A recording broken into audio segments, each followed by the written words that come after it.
Olá, meus amigos aqui do Facebook, aqui Eduardo, prazer estar aqui com você. Vamos então dar continuidade ao nosso estudo sobre o Evangelho.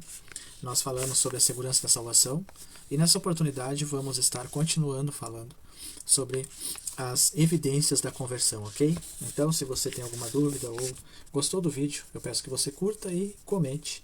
Aí fica a seu critério, ok? Desde já agradeço se você fizer isso e agradeço o seu apoio também a esse trabalho, ok? Então, evidências da conversão. A Bíblia nos ensina que os cristãos devem examinar ou testar a si mesmos para ver se eles estão na fé. 2 Coríntios 13, verso 5. Então, para que tenhamos segurança da salvação e para que tenhamos evidências da conversão, nós temos que nos examinar, testar a nós mesmos para ver se realmente nós estamos na fé. Porém, para que tal exame seja correto, é preciso ter um padrão verdadeiro. Não é prudente julgar a nós mesmos de acordo com nossas próprias opiniões ou com a dos outros. A palavra de Deus é o único padrão adequado para julgar a genuinidade de nossa fé, para que possamos crescer na certeza da nossa salvação. Há um livro na Bíblia escrito especificamente para esse propósito, 1 João. João escreveu: essas coisas vos escrevi a fim de saberdes que tendes a vida eterna, a vós outros que credes em o nome do Filho de Deus. 1 João 5, verso 13. Primeiramente, João expõe várias características que serão encontradas em alguma medida na vida de todo verdadeiro cristão. À medida em que essas características se tornam evidentes em nossas próprias vidas, podemos ter a certeza de que realmente conhecemos Cristo e estamos sendo transformados por seu poder. Essas marcas de conversão genuína estão listadas a seguir. Faremos bem em orar cuidadosamente ao nos examinarmos à luz delas. Então, vamos ver quais são. Primeiro, os cristãos caminham na luz. 1 João 1, 5 a 7. O caráter e a conduta dos cristãos estão sendo progressiva e gradualmente moldados de acordo com a vontade de Deus, tal como ele revelou na Bíblia. Então, o cristão que caminha na luz, a luz vai iluminando o seu caráter e ele vai tendo o seu caráter moldado, a sua conduta vai sendo moldada para a glória de Deus. Segundo, os cristãos são sensíveis ao pecado que está em suas vidas e o confessam. 1 João 1, 8 a 10. Os cristãos não são imunes ao pecado, como nós vimos que não há quem não peque. Inclusive o cristão, ele falhará nessa sua jornada. Não é imune ao pecado. Mas eles o desprezam e lutam contra o pecado. As suas vidas são marcadas pelo arrependimento e pela confissão e pela gradual vitória. Então, o cristão, ele é sensível ao pecado. Aquele cristão que realmente ele se converteu, a evidência é que ele abomina o pecado, ele luta contra o pecado, ele deseja vencer o pecado.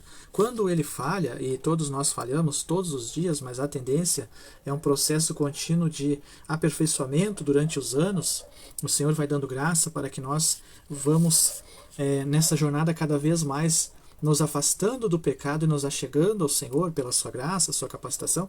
Então, nessa jornada a tendência é o verdadeiro cristão, ele ir cada dia mais se esforçando contra o pecado, abominando o pecado, não tendo prazer no pecado. E quando ele falhar e pecar, ele vai abominar, ele vai se entristecer, ele vai desejar fugir daquilo ali, ele vai desejar que o Senhor o liberte daquela situação, ou daquele vício, daquele problema. Isso é um sinal da verdadeira conversão. Terceiro, os cristãos guardam, praticam os mandamentos de Deus. 1 João 2, 3 e 4. Os cristãos praticam a justiça. 1 João 2, 29, 3, 7 e 10. Não tem como um estilo de vida a vida pecaminosa. 1 João 3, 4 e 6, 8 e 9. A vida dos cristãos é marcada pela conformidade com a vontade de Deus, bem como a confissão e o arrependimento dos desvios do padrão divino. Isso não significa que os cristãos são capazes de obedecer perfeitamente a todos os mandamentos de Deus. Significa que o modo de vida deles refletirá um novo e crescente apreço pelos mandamentos de Deus e uma crescente conformidade ou obediência a eles. Então, o cristão ele vai procurando guardar a palavra, meditar e aprender a palavra de Deus. Ele vai procurando fazer o que é certo. Deus vai o levando nessa jornada, nessa direção, a prática da piedade, a prática de uma vida devocional, a prática de uma vida com Deus diariamente, de oração, de leitura da Bíblia, de meditação sobre as Escrituras com a sua família, com os demais cristãos, com a sua igreja, um crescimento contínuo em prática da justiça, fazer o que é correto, abominar o que é errado, abominar o que é pecado. O cristão ele segue então nessa jornada, o verdadeiro convertido, o Senhor vai produzindo nele esses frutos para a sua glória. Quarto, os cristãos procuram andar como Jesus andou. 1 João 2, verso 6. A grande ambição do verdadeiro discípulo é de ser como seu mestre. Mateus 10, 25. Eles desejam imitar Cristo em tudo. 1 Coríntios 11, verso 1. Efésios 5, verso 1. Consequentemente, os cristãos também têm o crescente desinteresse em imitar esse mundo caído ou em ganhar sua aprovação. Isso é muito importante, porque muitas vezes tem cristãos que desejam a aprovação desse mundo. E eles fazem de tudo para se parecer com esse mundo, para que esse mundo não os persiga por causa da cruz, por causa de Cristo. Isso é um sinal que esse cristão precisa rever a sua conversão. O verdadeiro cristão, ele tem prazer em ser discípulo de Cristo, em confessar a Cristo e em imitar a Cristo. O verdadeiro cristão, ele não se envergonha do Evangelho, ele não se envergonha de Cristo, ele deseja, de alguma forma, o seu coração anseia para que ele possa anunciar a mensagem de Cristo. Já aquele que não teve realmente uma verdadeira conversão, ou não tem certeza da sua conversão, ele vai então, ao contrário, ele vai se envergonhar, ele vai fazer união, ou vai fazer esforço para se parecer com o mundo, para que não se passe por perseguições, ou para que não seja envergonhado por causa do Evangelho. Então, nós temos que vigiar para que o Senhor nos guarde de nos envergonharmos dele, mas que o Senhor nos dê graça para que nós desejemos mais e mais imitá-lo e nos parecer com ele para sua glória. Não busquemos a aprovação do mundo, não busquemos a aprovação dos homens. Jesus ele fala no Sermão da Montanha, no capítulo 5, verso 12, bem-aventurados sois vós, quando vos injuriarem, perseguirem, mentindo, disserem todo mal contra vós, por minha causa. Exultai e alegrai-vos nesse dia, porque é grande o vosso galardão no céu. O Evangelho, ele vai em oposição ao mundo. O mundo ele vai para um lado e o Evangelho vai para o outro. O salvo vai para um lado e o perdido vai para o outro. Não há como nós caminharmos ao lado desse mundo. Quinto, os cristãos amam outros cristãos, desejam a sua comunhão e servi-los em atividades práticas. 1 João 2, 9 e 11. Então esse é outro sinal. O verdadeiro cristão, ele ama estar com os outros cristãos, ele ama conversar sobre as coisas de Deus com os outros cristãos, e ele ama fazer o bem para os seus irmãos na fé. Ele ama ter essa vida de comunidade com seus irmãos. Essa é uma das maiores evidências da salvação. Mateus 25, 34, 40. 1 João 3, 14 e 18. E aqui eu teço um comentário. Em muitos lugares, muitas vezes, você vive anos, congrega anos, infelizmente você não conhece ninguém. As pessoas entram ali, fazem ali aquele momento de culto religioso, saem dali, ninguém se conhece. Mas quando até muitos se encontram em jantas, em momentos de comunhão, entre aspas, eles não falam nada sobre as coisas de Deus. Muitas vezes eles vão falar todo tipo de assunto, menos sobre as coisas espirituais. Isso não é um sinal de uma comunidade sadia na fé. Uma comunidade sadia na fé, quando ela se reúne para falar sobre as coisas de Deus, sobre a palavra de Deus, e para se edificar mutuamente, orar uns pelos outros, confessar uns aos outros os seus erros e se ajudar na fé. Agora, uma comunidade que não é sadia, quando se reúne, é para falar da vida dos membros, do pastor, falar de pecado dos outros, criticar a igreja, enfim, não é uma comunidade sadia. Que Deus nos guarde. E coisa boa é ter comunhão com pessoas que desejam meditar nas Escrituras. Você já teve comunhão com pessoas que lhe edificaram na fé através da meditação nas Escrituras? Deixa aí no comentário aí do vídeo. Sexto, os cristãos crescem em seu desdém e rejeição do mundo. 1 João 2, 15 e 17. O mundo se refere às ideias, atitudes e ações dessa atual era decaída, que contradizem e se opõem à natureza e vontade de Deus. Até eu me lembro do cristão e do fiel indo rumo à cidade celestial no livro do Peregrino, de John Bunyan. E na ida rumo à cidade celestial, o caminho da salvação, eles vão passar por uma cidade chamada a cidade da Feira da Vaidade. E ali, naquela feira, tinha todas as coisas maravilhosas que esse mundo oferece.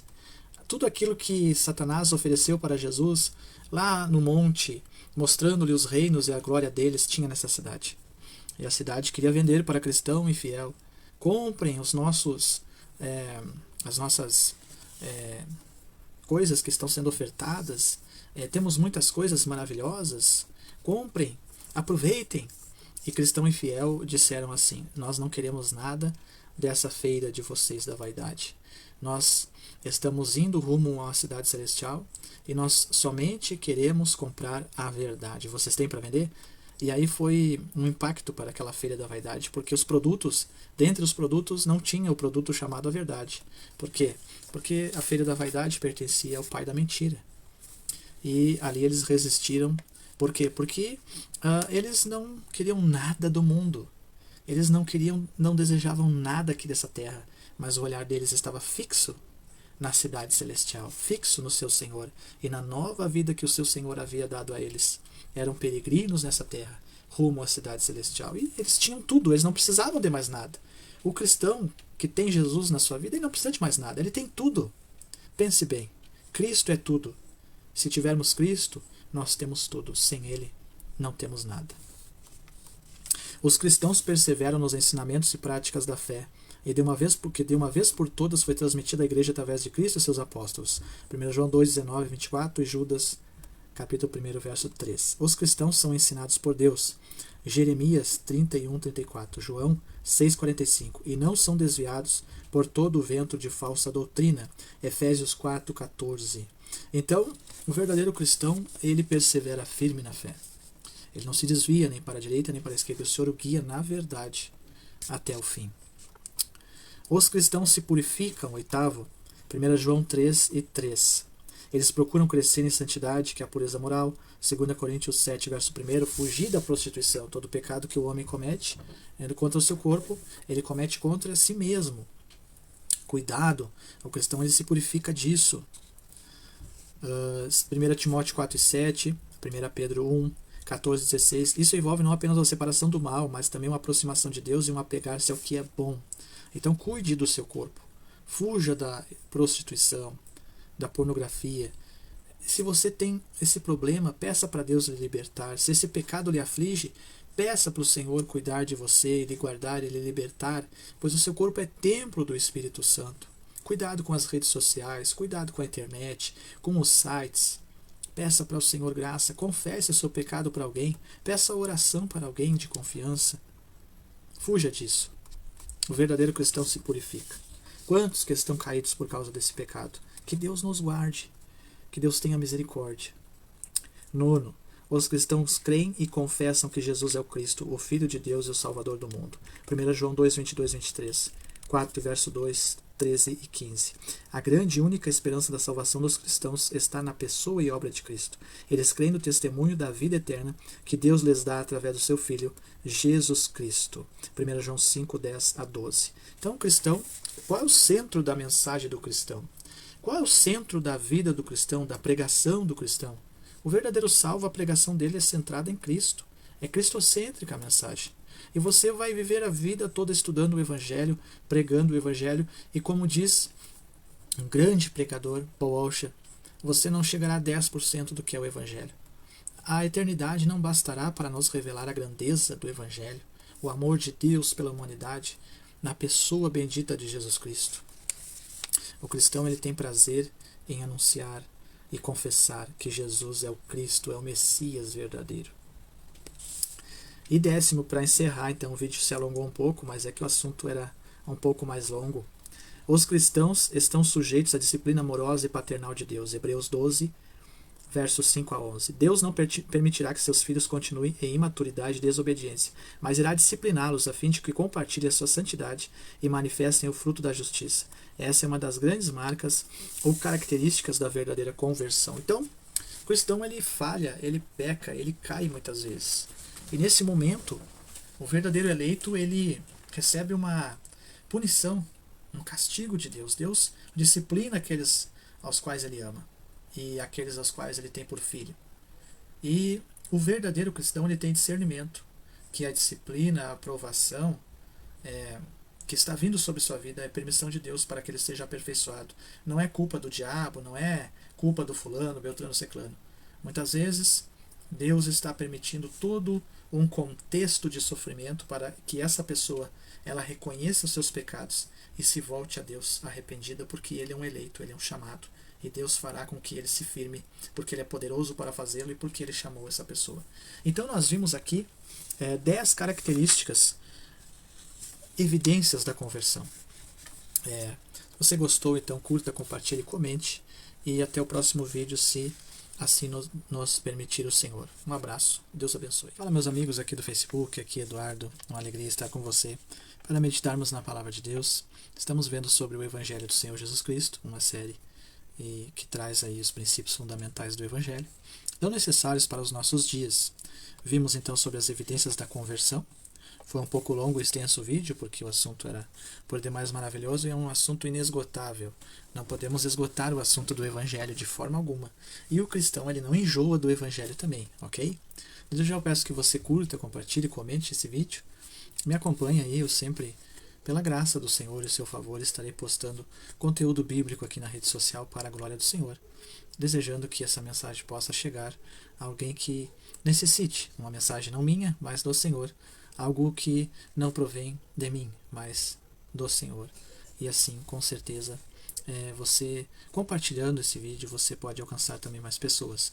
Nós vimos que analisamos as evidências da conversão e agora nós vamos analisar os benefícios da salvação. Embora não possamos expor e descrever adequadamente todos os benefícios da salvação, em um livreto é útil para nós revermos alguns deles. Então, tentar resumir os benefícios da salvação é muito difícil, porque são inúmeros, mas nós vamos ver alguns, ok? Em primeiro lugar, o cristão é regenerado. A Bíblia nos ensina que todas as pessoas nascem espiritualmente mortas e não estão dispostas a responder a Deus em amor e obediência. Romanos 8, verso 7, Efésios 2, verso 1. No entanto, aqueles que creem em Cristo foram regenerados, Tito 3 e 5, ou se tornaram espiritualmente vivos, Efésios 2 e 5, para que caminhem em novidade de vida, Romanos 6 e 4. Então, a Bíblia mostra que aquelas pessoas, todas as pessoas da humanidade que veem a existência pela permissão de Deus, elas vêm de que forma?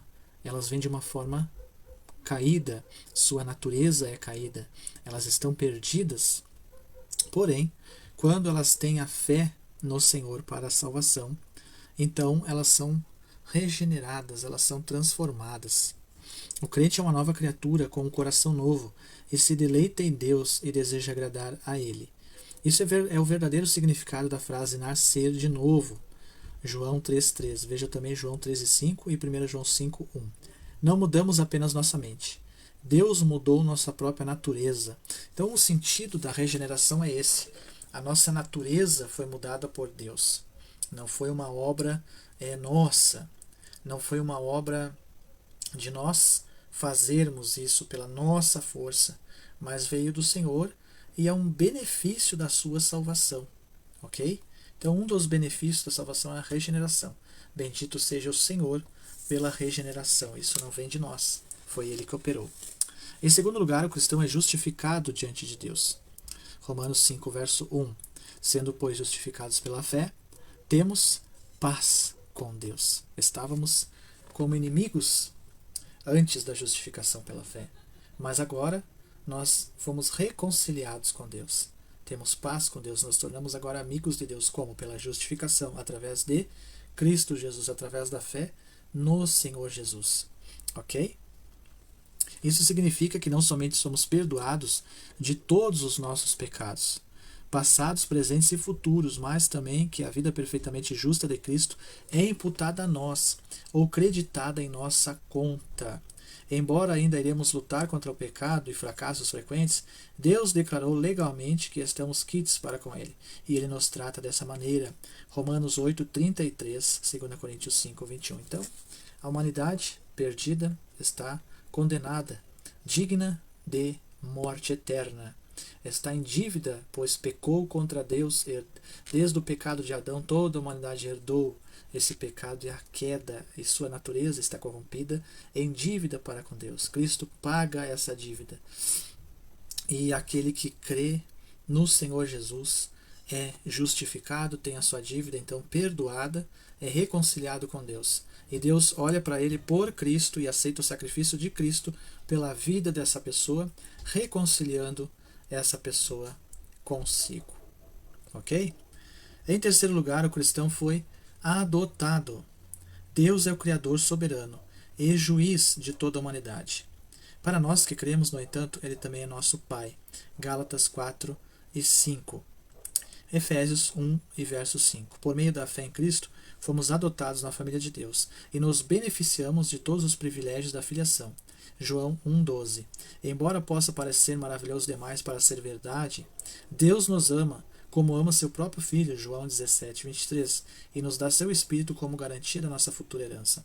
Romanos 8, verso 15, Efésios 1, 13 e 14. Fomos adotados. Somos filhos de Deus agora. Que maravilha! Em quarto lugar, o cristão é habitado pelo Espírito de Deus. Nós não andamos por esse mundo sozinhos, pois Cristo enviou o Espírito Santo para habitar em nós. João 14, 16 a 17. O Espírito de Cristo testifica, ensina, conduz, ajuda, condena e serve como garantia para que o crente receba a plenitude de Deus que o aguarda no céu. João 14, 16, 15, 26, 16, 7 e 8. Também Romanos 8, 14, 2 Coríntios 1, 22, 2 Coríntios 5, 5, Efésios 1, 14, 1 João 2, 27. Você pode ler depois esses versículos para sua edificação, ok? Por meio da pessoa do Espírito Santo, Jesus Cristo continua a ser nosso Emanuel, que significa Deus conosco. Isaías 7,14, Mateus 1, 23. Então, o cristão passa a ser habitado pelo Espírito Santo. E ele sendo habitado pelo Espírito Santo, o Espírito lhe ajuda, lhe capacita, lhe dá graça em suas lutas, em suas fraquezas. A Bíblia diz que Deus não nos dá prova que nós não possamos suportar, mas juntamente com a prova, Ele nos dá o escape. E tudo isso é pela graça. O Espírito Santo nos ajudando, nos capacitando. Ok? Que benefícios maravilhosos. Em quinto lugar, o cristão recebeu a vida eterna. É importante compreender que a vida eterna começa para nós quando cremos em Cristo. João 5:24. A vida eterna é mais que uma ilimitada quantidade de vida, vida sem fim. É também uma qualidade ilimitada de vida. Ou seja, onde está a qualidade ilimitada de vida, a vida eterna? Está na comunhão com Deus. Então, alguém às vezes pensa que vida eterna, eu vou eternamente morar com Deus no céu. Mas também a vida eterna não é só você pensar nisso, mas você viver uma qualidade maravilhosa de vida aqui, que é a comunhão com Deus. Não tem preço esse tipo de vida. Essa vida é uma vida realmente de maravilhosa qualidade. Por quê? Porque a comunhão com Deus, a vida de comunhão com Deus nos traz muitos, inúmeros benefícios. Alegria, paz, gozo na alma, felicidade, enfim, N benefícios. Isso é maravilhoso. Jesus disse, e a vida eterna é essa, que te conheçam a ti, o único Deus verdadeiro, e Jesus Cristo a quem enviaste. João 17, verso 3. E Agostinho ele fala, em uma frase célebre, Deus, tu nos criaste para ti, e nossa alma só tem paz quando encontra refúgio em ti. Então a verdadeira vida eterna é quando a pessoa começa a crer no Senhor Jesus. Ok? Em sexto lugar, o cristão é a nova criação de Deus. Então uma nova criação é algo novo. As coisas velhas já passaram. E assim é a vida do cristão, certo? Tropeços, batalhas, dificuldades. Porém, é uma vida nova em Cristo. Já aquela vida velha, já como nós vimos anteriormente, ela passou. E ele não tem mais prazer na vida velha, mas ele deseja, o cristão deseja então cada dia lutar nessa vida nova, batalhar por essa vida nova, desejar mais e mais dessa nova vida em Cristo. Uma nova criação. Uma das maiores evidências que Deus nos justificou é que Ele continua a nos santificar, ou seja, Ele opera em nossas vidas para nos tornar santos. Então, ouvimos o Evangelho. Começa a obra aqui. Cremos em Deus, na existência dele. E entendemos, então, o Senhor nos leva a entender que somos pecadores. Dessa forma, nós então somos transformados no nosso coração. Ele é transformado e a nossa atitude agora é, pela graça de Deus que nos transforma, a sermos levados a reconhecer que somos pecadores e nos arrepender. Acontecendo isso, então, o Senhor nos mostra Cristo como nossa justiça, que nos reconcilia com Deus Pai. Nós cremos que Cristo é a nossa única forma de justiça. Falando isso resumidamente, não é? Depois, então, o Senhor segue o processo, que é a separação, a santificação. E tudo isso que eu falei acontece junto. E o processo da santificação, depois ele continua. Mas nunca abandona o processo da santificação, a parte da justificação, a parte da regeneração. Somos regenerados, justificados e santificados. E essa obra, ela é permanente em nós. Nós permanecemos regenerados, novas criaturas. Permanecemos justificados, permanente, justificados por Cristo. E aí, o crescente é a santificação, o aperfeiçoamento. Ok? Então, uma nova criação. Vivemos no Senhor. A Bíblia nos ensina que Deus está dirigindo todas as coisas em nossas vidas, até mesmo sua disciplina, de modo que seremos conformados com a imagem de Cristo e faremos as boas obras que Ele preparou de antemão para nós. Então esse é o processo. Claro, você não vai fazer o que você faz para Cristo para alcançar uma justificação, porque a sua justiça é trapo de imundícia e a sua justificação está em Cristo, mas você faz o que você faz para Deus, porque você é nova criação. Ok? Porque o Senhor está te guiando nesse processo de santificação. E tudo isso para quê? Para a glória de Deus. Tudo que você fizer é para a glória de Deus. Efésios 2:10, Hebreus 12, versos 5 e 11. Que privilégio saber que Deus será incansável na obra de nossa transformação.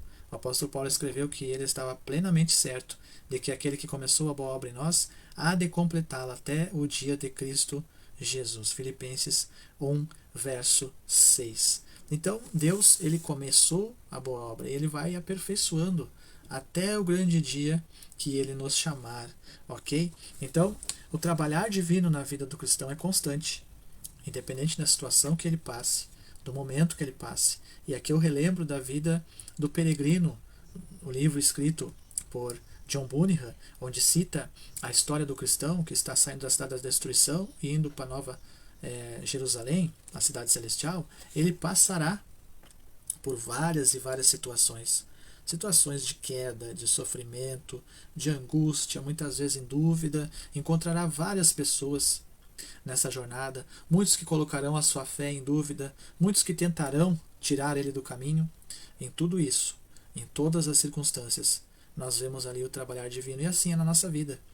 Olhe para a sua vida, você cristão, o que você já passou. Tudo isso, se você realmente foi chamado pelo Senhor, é para a glória dele, para que ele lhe aperfeiçoe. E a sua caminhada será guiada assim, dessa forma, até o dia que ele lhe chamar. Ok? E no dia que ele chamar, com certeza o Senhor vai ter lhe preparado para esse dia. Ok? Finalmente, o cristão será glorificado. Nossa grande e segura esperança é que, porque Cristo ressuscitou, nós também seremos ressuscitados dos mortos e glorificados quando Cristo voltar. Romanos 8, 11, 17, 29 e 30. Então, nós estamos num corpo físico, por isso a nossa luta contra a carne. E enquanto esse corpo físico não for glorificado, nós estamos em luta. Se partirmos, um dia seremos glorificados também no corpo, no último dia, no dia da ressurreição. Mas se o Senhor assim quiser voltar antes, seremos transformados. Assim acabará essa luta contra esse corpo físico. Esse corpo físico ainda não foi glorificado. Somos novas criaturas, a obra interna que sujeita o corpo externo. Porém ainda temos que diariamente lutar contra esse corpo pedindo graça do Senhor. E esse corpo ele olhará para o mundo. Esse corpo, essa natureza ainda desejará as coisas desse mundo. O inimigo ele usará também circunstâncias, usará situações, usará até mesmo pessoas para tentar fazer com que nós venhamos a cair na fé. Mas o Senhor nos guardará e seremos glorificados e um dia cessará a luta contra o nosso corpo quando formos glorificados. A nossa grande esperança é que, porque Cristo ressuscitou, nós seremos ressuscitados. Nossos corpos mortais serão transformados conforme o corpo glorioso de Cristo e não estarão mais sujeitos ao pecado e à morte ou corrupção. Veja 1 Coríntios 15, 53 e 54, Filipenses 3, 20 e 21, 1 Tessalonicenses 4, 16 e 17. Estaremos para sempre com o Senhor em um novo céu e nova terra, para a qual somente a justiça habitará. João 14, verso 2, 1 Tessalonicenses 4, 17, 2 Pedro 3, 13 e Apocalipse 21, 1, 4 e verso 22 a 27.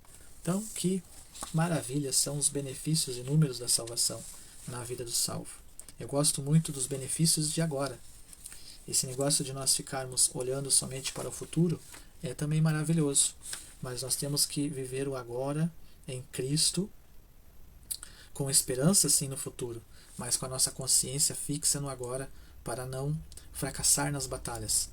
O que importa não é como você se sente nas batalhas, mas como você está lutando, enfrentando essas batalhas. Ok? Por quê? Porque o Senhor nos salvou e nos concedeu vários benefícios e também as ferramentas para batalhar pela fé que uma vez nos foi dada. Então esse foi mais um vídeo. Eu quero agradecer a você que assistiu. Deus abençoe Ebenezer, que está assistiu há algum tempo. Também você que em algum momento assistiu ou vai assistir. Deus abençoe sua vida. Em nome de Jesus, e até o próximo vídeo, se Deus assim nos permitir. Falamos hoje sobre os benefícios da salvação. Tchau. Olá, meus amigos, tudo bem com vocês? Mais um vídeo sobre o Evangelho de Jesus Cristo. Aqui, Eduardo, uma alegria estar com você para meditarmos na Palavra de Deus. Coisa boa é nós falarmos um pouco sobre a Palavra de Deus, não é mesmo? Nós falamos então sobre o benefício da salvação. Os benefícios são muitos. E agora nós vamos falar um pouco como devemos viver. Então, qual é a vida que deve ser o alvo de alcançar para o cristão? Qual o tipo de vida que o cristão tem que ter como objetivo? É claro, nós estamos numa caminhada sendo aperfeiçoados por Deus a cada dia. Cristo ele começou a boa obra em nós, como cristãos. Bom, então há um objetivo de vida traçado para nós, e é disso que nós vamos falar agora. A Bíblia nos chama a viver de uma maneira digna de nosso chamado. Efésios 4, verso 1. Para crescermos em conformidade à imagem de Cristo. Romanos 8, 29. E para caminharmos nas boas obras que Deus nos preparou para realizarmos. Efésios 2, 10. Em resposta às misericórdias de Deus, devemos apresentar nossas vidas a Deus como sacrifício vivo, santo e agradável a Ele. Romanos 12, 1 e 2. Então, a Bíblia nos chama a viver de maneira digna da nossa vocação. Efésios capítulo 4, verso 1, se nós formos dar uma olhadinha, o apóstolo Paulo ele está dizendo assim: rogo-vos eu, o preso do Senhor, que andeis como é digno da vocação com que foste chamados. Então veja que vocação maravilhosa, que chamado maravilhoso, que Deus maravilhoso, que obra gloriosa. Então nós temos que procurar também honrar e glorificar ao Senhor diante do que Ele fez em nossas vidas. Ok? Também se nós abrirmos em Romanos 8, 29, nós vamos ver porque os que dantes conheceu também os predestinou para serem conformes à imagem de seu Filho, a fim de que ele seja o primogênito entre muitos irmãos. Então o Senhor nos chamou e nesse chamado Ele tem o propósito de nos ir conformando à imagem do seu Filho. Então nós temos um propósito, nós temos um objetivo. Veja, Deus ele preparou boas obras para nós andar nelas. O cristão ele tem um direcionamento da parte do Senhor. Veja o que diz em Efésios capítulo 2, verso 10. Porque somos feitura sua, criados em Cristo Jesus para quê? Para as boas obras, as quais Deus preparou para que andássemos nelas. Então Deus preparou boas obras para o cristão andar, para o cristão praticar. E nisso o seu nome, o nome do Senhor, é glorificado. Então veja, nós temos diretrizes dadas pelo Senhor para agora nós vivermos, ok? A Bíblia nos mostra isso. E Romanos traz o apóstolo Paulo traz uma visão para os romanos muito aclarada sobre a sua perspectiva de vida. Romanos 12, verso 1 e 2. Rogo-vos, pois, irmãos, pela compaixão de Deus, que apresenteis o vosso corpo em sacrifício vivo, santo e agradável a Deus, que é vosso culto racional. Então, devemos apresentar-nos ao Senhor. Agora, para nós apresentarmos ao Senhor, nós precisamos da sua ajuda. Nós, pela nossa força, pelo nosso braço, nós não temos condições. Por isso nós devemos pedir ao Senhor: Senhor, me ajuda, que eu possa receber de Ti graça, condições, capacitação, direção, para que eu seja iluminado por Ti para me apresentar a Ti, conforme a vocação que o Senhor tem para mim. E esse é o nosso culto racional, não algo irracional. O crente ele não vive uma vida com Deus, uma vida irracional, ou uma vida de somente sentimentos, de emoções somente. Mas o crente é guiado pela palavra de Deus, ou seja, a palavra, ao encontrar com a mente, com o coração do cristão, leva-o a uma vida de fé, que pela graça o Senhor lhe capacita a ter, e a um entendimento racional. O cristão entende e é dirigido por Deus de uma maneira viva, uma maneira existencial, uma forma de vida, de prática de vida, e não algo irracional, algo que a pessoa não tem noção do que ela está fazendo, ou ela perde a noção do que está fazendo. Ao contrário, o nosso culto deve ser racional. Nós devemos desejar que o reino do Senhor seja pleno em nossas vidas, em nosso testemunho, em nossos atos, que a vontade do Senhor se cumpra em nossas vidas, e assim por diante. E não vos conformeis com esse mundo, mas transformai-vos. Então isso também faz parte de nós nos apresentar a Deus. E quando nós nos apresentamos a Deus, nós devemos ter o desejo de não nos igualar, não nos conformar, não nos amoldar com o mundo, mas pedir que o Senhor nos dê graça para sermos transformados, e para que possamos então ter o nosso entendimento mudado e experimentar qual é a perfeita e agradável vontade de Deus. Então, isso é algo que Deus forma em nossa mente, em nosso ser. Isso não é uma obra de usos e costumes somente. Isso não é uma obra somente de uma religiosidade aparente, mas isso é uma obra do interior, que Deus opera no nosso interior. E o Senhor, então, ele nos capacita interiormente, nos dirige interiormente e faz com que isso seja exteriorizado. Não somente de aparência, no sentido de cumprirmos uma religiosidade, mas em todos os aspectos da nossa vida, vivermos para a glória de Deus, não nos amoldando a esse mundo. Então vamos falar a primeira diretriz de como Deus nos guia pela sua palavra para a forma que devemos buscar viver. Ok? Devemos crescer em nosso conhecimento de Deus, em nosso conhecimento de tudo o que Ele fez por nós em Cristo, e em nosso conhecimento de sua vontade para nossas vidas. Devemos ser fortalecidos em nossa fé, encorajados em nossa obediência e conformados à imagem de Deus. E isso somente pode ser realizado através da leitura, estudo, memorização e obediência à Bíblia. Então, qual é a primeira diretriz que Deus ele nos dá para nós seguir? Quando ele então somos levados pelo Senhor ao Evangelho, a Cristo Jesus, recebemos fé para crer, somos transformados, regenerados, então o Senhor nos faz novas criaturas em Cristo. Qual é a primeira diretriz, então, agora, sendo nova criação em Cristo? A primeira diretriz é estudar, ler e obedecer à Bíblia Sagrada. A Bíblia Sagrada é a bússola do cristão, é o manual do cristão, é o guia de prática de fé do cristão, é o mapa do cristão.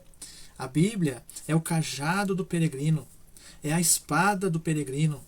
A Bíblia, ela dirige o peregrino em todos os caminhos que ele deve andar. E o cristão, esse peregrino, que está rumo à cidade celestial, a sua pátria não é daqui, ele, tendo esse mapa, que é a palavra de Deus, essa palavra que é vida, essa palavra que é eficaz, ele deve ter prazer, ele deve ter alegria, e ele deve buscar a cada dia estar meditando nessa palavra. O verdadeiro cristão, mesmo em meio às dificuldades, em meio às provas e às lutas, ele procurará se esforçar para estar lendo as Escrituras, meditando nas Escrituras. Não é fácil. A leitura da Bíblia, a meditação na Bíblia, não é fácil, mas nós, humanamente falando, não conseguimos. Mas pela graça, quando o Senhor nos capacita, nós então somos levados por Ele a meditar na Sua palavra, a estudar a Sua palavra, somos capacitados a que a Sua palavra ela seja revelada a nós pelo Espírito Santo. E se você não tem prazer na palavra do Senhor, se você não tem desejo de meditar na palavra do Senhor, sendo ela uma das diretrizes para a vida do cristão, agora salvo, você deve pedir a Deus: Senhor, me revela a Tua palavra, fala comigo através da Tua palavra, me guia através da Tua palavra, me instrui através da Tua palavra, me ajuda, Senhor, a ter prazer na Tua palavra. Quantas vezes, não é? Muitas vezes o cristão está em roda com outros irmãos, até mesmo, e ele não tem prazer em meditar na palavra, conversa sobre muitos assuntos, menos sobre a Bíblia Sagrada, o que deveria ser o contrário. O cristão deveria ter prazer em conversar e meditar com outros irmãos sobre a palavra de Deus, sobre a Bíblia Sagrada. Ok? Então, somos encorajados pela Bíblia, somos conformados, edificados. E ela é inspirada e proveitosa para corrigir, repreender e treinar na justiça. 2 Timóteo 3, 15 a 17. Por esse motivo, devemos ser diligentes para conhecer suas verdades, as verdades da Bíblia, e aplicá-las em nossas vidas. 2 Timóteo 2,15. Jesus disse: não só de pão viverá o homem, mas de toda palavra que procede da boca de Deus. Mateus 4,4. E aqui eu levo a você meditar sobre o que aconteceu na Reforma. E aqui já vamos encerrar. Quando, naquele tempo, a Igreja Católica ela proibia a leitura da Bíblia na língua original dos povos. A Bíblia era lida no culto católico somente em latim. Mas então, um monge chamado Martim Lutero começou a ler a Bíblia. E o Senhor, ele começa a revelar a Martim Lutero a sua palavra. E de repente Martim Lutero começa a entender que para ser salvo não era necessário comprar indulgências, mas era necessário crer pela fé em Cristo Jesus. E dali em diante, aquele monge é transformado por Deus em uma nova criatura. De religioso, ele é transformado em uma nova criatura. Se converte verdadeiramente ao Evangelho pelo poder de Deus e traduz a Bíblia Sagrada para o idioma do seu país, que é o alemão. E nós vemos aí que aquele período de ignorância era dessa forma. Por quê? Porque a Bíblia Sagrada não era exposta da maneira correta. Então Deus, ele, através de um monge, ele opera então um movimento que se chamou então a Reforma Protestante. Antes já havia vindo outros que não entendiam que as Escrituras deveriam ser tiradas do povo, porque naquele tempo as Escrituras ficavam só com os padres, ou com aqueles que eram os bispos na Igreja Católica. Mas em Martim Lutero acontece então essa grande obra. Por quê? Porque ele meditou na Bíblia Sagrada, e a Bíblia Sagrada, a palavra de Deus, transformou a sua vida. E assim é na vida de todo aquele que medita, que guarda as Escrituras, que busca nelas a verdade em Cristo Jesus. Ok? Então a primeira diretriz na vida do cristão, o estudo da Bíblia. E se você muitas vezes não entende, peça para alguém lhe explicar. Que nem aquele homem que estava indo embora de Jerusalém no livro de Atos, e ele ia pelo caminho lendo o Antigo Testamento, e o Espírito fala a Filipe se juntar a ele no carro. E Filipe pergunta a ele: você entende o que você está lendo? E ele diz: como poderia entender se ninguém me explicar? Então Filipe ali explica para ele a palavra a partir do profeta Isaías, que falava sobre o Senhor ter sido moído pelas nossas iniquidades, que o castigo que nos trazia paz estava sobre ele, pelas suas pisaduras fomos sarados. E aquele homem ouve o Evangelho, é explicado o Evangelho a ele, e o Senhor transforma ele em uma nova criatura. Então, onde há o estudo da palavra de Deus, ali pode acontecer o verdadeiro avivamento. Preste atenção no que eu vou lhe falar. O verdadeiro avivamento não é barulho.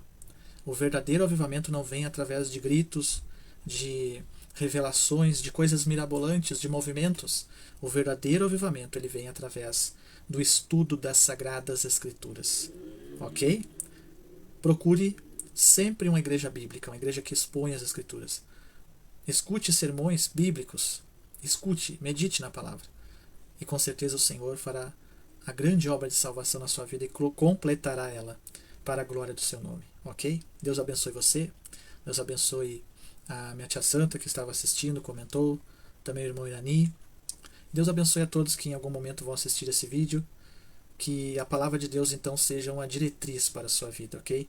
Como diz o salmista, lâmpada para os meus pés é a tua palavra, e luz para o meu caminho. Veja, não leia nada no começo do seu dia primeiro, se você não tiver lido a Bíblia, ok? O primeiro livro que o cristão precisa ler no início do seu dia é a Bíblia Sagrada, ok? Se sobrar tempo, você lê outra coisa. Deus abençoe, até o próximo vídeo, se Deus assim nos permitir. Tchau. Olá, meus amigos aqui do Facebook. Mais uma vez, então, uma transmissão que nós estamos aqui transmitindo a série sobre o Evangelho de Cristo. Desde já eu peço que você comente, curta esse vídeo e vamos lá. Estávamos falando então sobre como devemos viver. Como agora aquele que é salvo deve viver. De que forma a Bíblia Sagrada ensina que o cristão agora salvo deve se portar. Nós vimos que a primeira coisa que o cristão deve procurar fazer é ter uma vida de leitura da Bíblia Sagrada. Não é somente então você pegar a Bíblia nos dias de culto, ok? Não é somente você pegar a Bíblia quando tem uma reunião na igreja uma vez por semana, ou quando você vai usar a Bíblia para estudar porque você tem que cumprir uma escala na sua igreja, ou trazer uma palavra para sua igreja. Não, o cristão deve meditar na palavra de Deus todos os dias de uma forma contínua. E nós vimos que isso faz parte da vida sadia do cristão. Agora, outro item, outra forma de vida que é requerida, que Deus requer do cristão, depois de salvo, é a vida dedicada à oração, uma vida de oração. Deus fala conosco através da Bíblia e nós falamos com Deus através da oração. Então, como Deus fala conosco? Será que é por uma revelação, por um profeta, por um culto especial, ou quem sabe pensamentos e sonhos mirabolantes? Deus, ele fala conosco através da sua palavra, a Bíblia Sagrada. É claro que o cristão, biblicamente, ele não pode desprezar dons espirituais. Só que não deve-se andar procurando dons de profetas, principalmente, de profecias, para direcionamento diário na vida. O direcionamento diário para o cristão está na Bíblia Sagrada. E o que mais nós vemos nos dias atuais é isso, pessoas que querem que Deus fale através de outra pessoa uma mensagem especial para ela. E vivem assim, de lugar em lugar, procurando esses ditos profetas que revelarão a vontade de Deus para elas. Então elas farão a vontade de Deus e viverão de acordo com a vontade de Deus. Mas eu digo para você que isso é muito difícil acontecer nos nossos dias de uma forma realmente bíblica.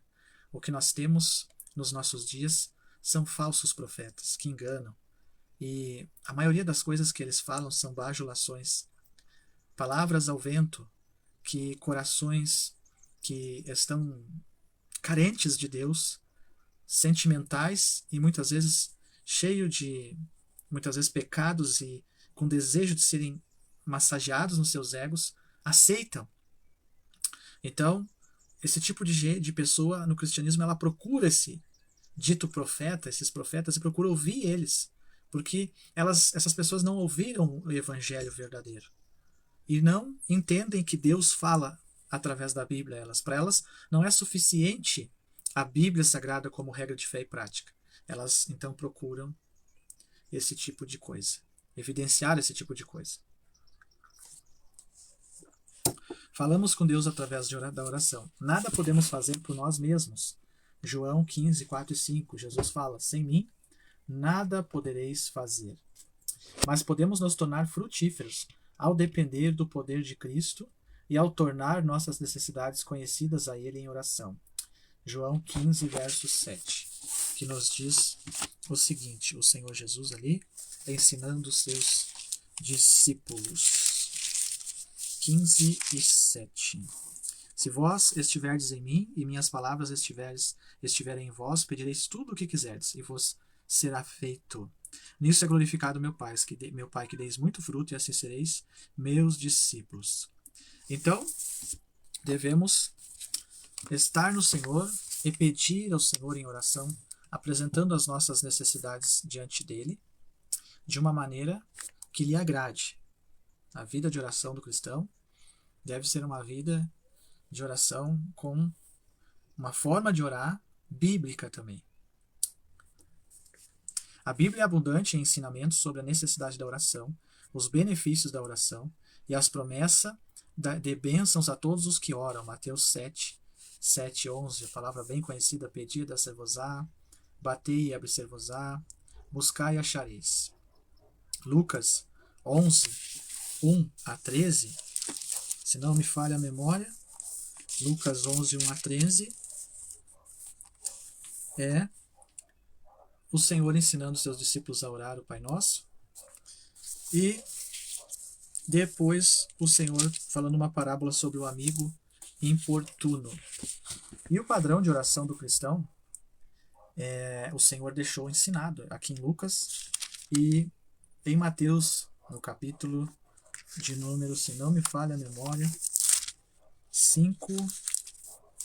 capítulo 6 de Mateus, verso 9 em diante. Ele ensinou os seus discípulos a orar. E a oração modelo do cristão, ela é o Pai Nosso.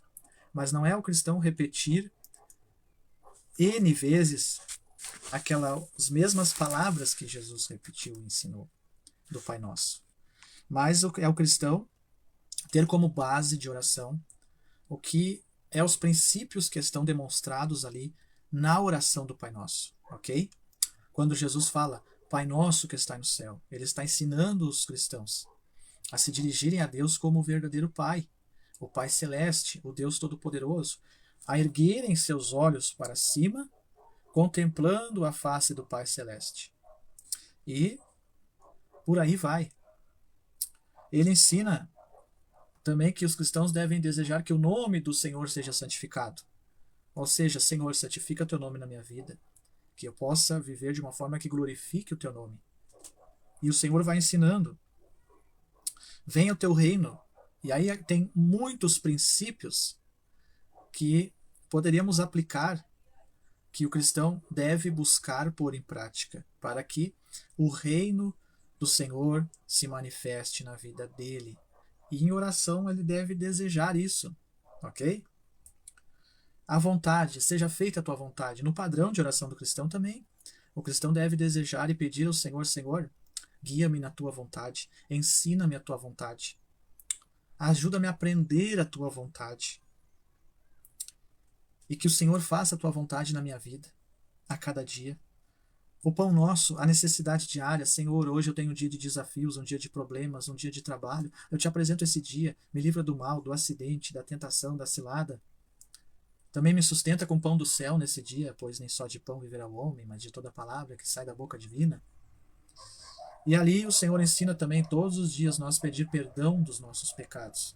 Porque não é o homem que não peque, o cristão, depois de salvo, ele não deixou de pecar, porque ele ainda está nesse corpo carnal e físico que é sujeito aos pecados.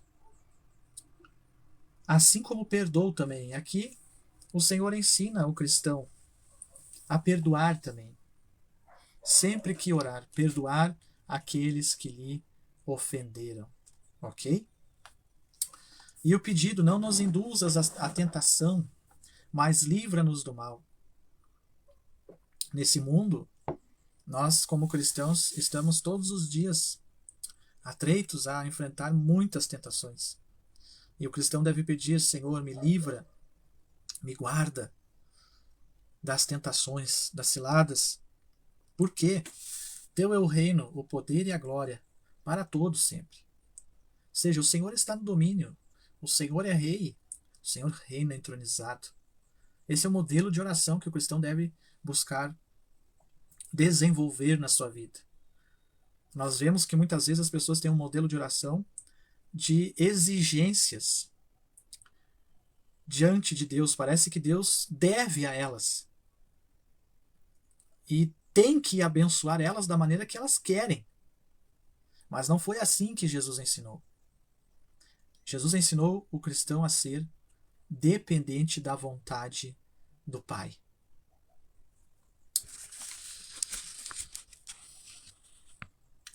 Por essas e outras razões devemos nos dedicar à oração e nunca esmorecer. E também o Senhor fala sobre uma parábola de uma viúva que ela procurava o juiz pedindo que a justiça fosse feita a ela. E o Senhor compara essa viúva à necessidade do cristão ser como ela, perseverante mesmo, que todas as circunstâncias digam não. Teve um homem de Deus, servo do Senhor, chamado George Miller, que ele escreveu um livro sobre a sua vida, autobiografia, digamos assim, e ele cuidava de um orfanato. Deus o dirigiu a cuidar de um orfanato. Só que ele não pedia donativos para ninguém. Ele apresentava a necessidade do orfanato em oração ao Senhor. E todos os dias, ele conta seus testemunhos, todos os dias, o Senhor supria a necessidade. E ele ensinava as criancinhas do orfanato a orar com ele, apresentando a necessidade de cada dia. E o Senhor cumpria, o Senhor agia. Ele não barganhava com Deus, ele não exigia nada, ele apenas apresentava: Senhor, tu sabes. Então, que exemplo para a nossa geração, o nosso evangelicalismo do Brasil, que se tornou uma fábrica de vendas de coisas que Deus vai dar se você vir, ou se Deus vai dar se você pedir, e Deus vai fazer, e porque Ele pode, Ele faz, Ele é e tudo mais. Mas o verdadeiro cristão, aquele que o Senhor realmente dirige no seu caminho, ele vai ser levado por Deus a entender que ele deve depender da vontade divina e não exigir nada, somente apresentar a necessidade de esperar no Senhor. A vontade do Senhor será feita e o nome dele será glorificado em qualquer circunstância. Por quê? Porque a maior bênção, que não é porta aberta, carro, casa, ministérios e por aí vai, cura e maravilhas e tanta coisa que tem nesse meio, a maior bênção, que não é nada disso, isso são coisas que de homens que barganham, que vendem o evangelho que não é o verdadeiro evangelho. A maior bênção, que não tem nada a ver com isso, ela já foi concedida àquele que é o verdadeiro salvo. Eduardo, qual é a maior bênção? A salvação da sua alma, a reconciliação com Deus, uma nova vida em Cristo Jesus, ser filho de Deus, ter uma herança incorruptível, incontaminado, que não pode murchar, reservada no céu para nós. A vida de paz e de alegria com o Senhor, essa é a maior bênção para o salvo. O demais, buscar em primeiro lugar o reino dos céus, e as demais coisas serão acrescentadas. Viver para a glória de Deus é o fim principal do cristão, de toda a raça humana, mas a raça humana caiu. Agora o cristão, ele é levado a esse entendimento e deve viver para a glória de Deus, pois esse é o princípio fundamental. Sem barganhar, exigir ou requerer grandes coisas, realizações grandes, mas aceitar a vontade de Deus para a sua vida, independentemente de qual for essa vontade. Como devemos viver? Vida de oração. Oração é ter comunhão e conversar com Deus. Ela inclui a adoração, o louvor, o agradecimento e a petição para que a vontade de Deus seja cumprida em nossas vidas. Olha só, e o Pai Nosso, ele inclui tudo isso. Adoração, Pai Nosso que está nos céus. Santificado é o teu nome, a ti pertence a honra, a ti pertence a glória, a ti pertence o louvor. Gratidão. Obrigado, Senhor, por esse dia, pela minha vida, coisas que eu não mereço, Senhor. E o desejo, qual é o maior desejo do cristão? Essas bênçãos aí que estão vendendo aí nesse evangelho falso? Não, o maior desejo do cristão é que a vontade de Deus se cumpra na sua vida. Independente do dia mau, independente da luta, da circunstância, do país em que está vivendo. A maior bênção do cristão. E o desejo dele deve ser que a vontade divina se cumpra na sua vida. Ir para a igreja e pedir a Deus cura, milagre, maravilha, vem que Deus vai te dar vitória, isso não é evangelho. Porque a maior vitória Jesus conquistou na cruz do Calvário e concede a todo que ele chama a salvação da alma, a reconciliação com Deus, a filiação. Ser chamado de filho de Deus, essa é a maior vitória. Ok? Petição para que a vontade de Deus seja cumprida em nossas vidas, em nossas famílias, em nossas igrejas e no mundo. Orar é pedir que Deus atenda às nossas necessidades de acordo com a sua sabedoria, bem como confessar o pecado e pedir força espiritual para vencê-lo. Uma das melhores maneiras de aprender a orar é estudar as orações da Bíblia. Uma das formas mais úteis é a oração modelo encontrada em Mateus 6, 9 a 13. Então, aprender a orar lendo as orações da Bíblia também. E a oração modelo para todo cristão, o Pai Nosso. Ok? Então, nós vimos um pouco como o crente deve viver agora sobre a vida de oração. E eu vou só fazer o próximo adendo, que é rápido.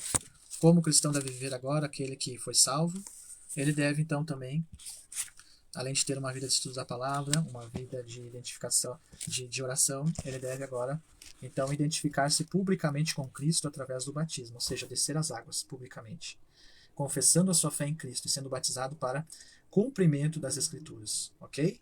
Então, o cristão verdadeiramente salvo, ele tem que descer as águas e ser batizado para a glória de Cristo e confessando publicamente que crê no Senhor Jesus como seu único e suficiente Salvador.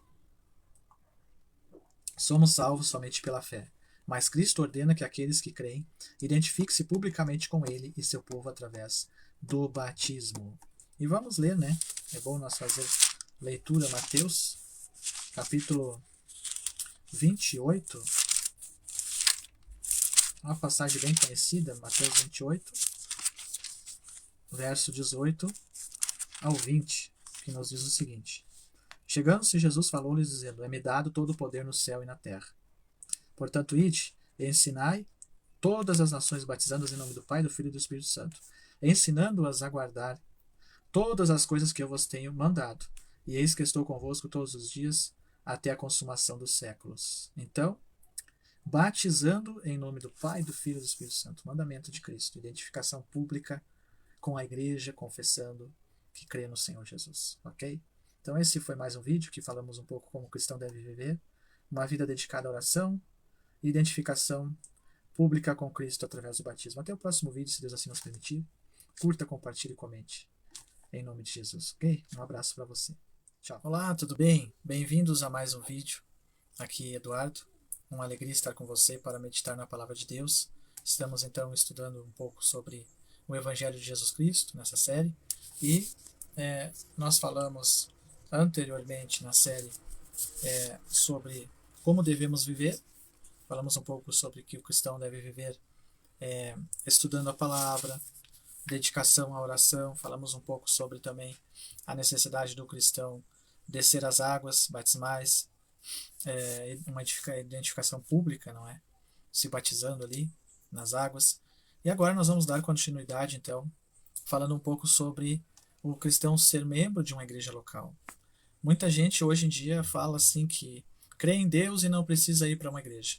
Mas isso é um engano. O verdadeiro salvo, aquele que o Senhor chama, ele deve ir para uma igreja local. Ele deve se membrar em uma igreja local.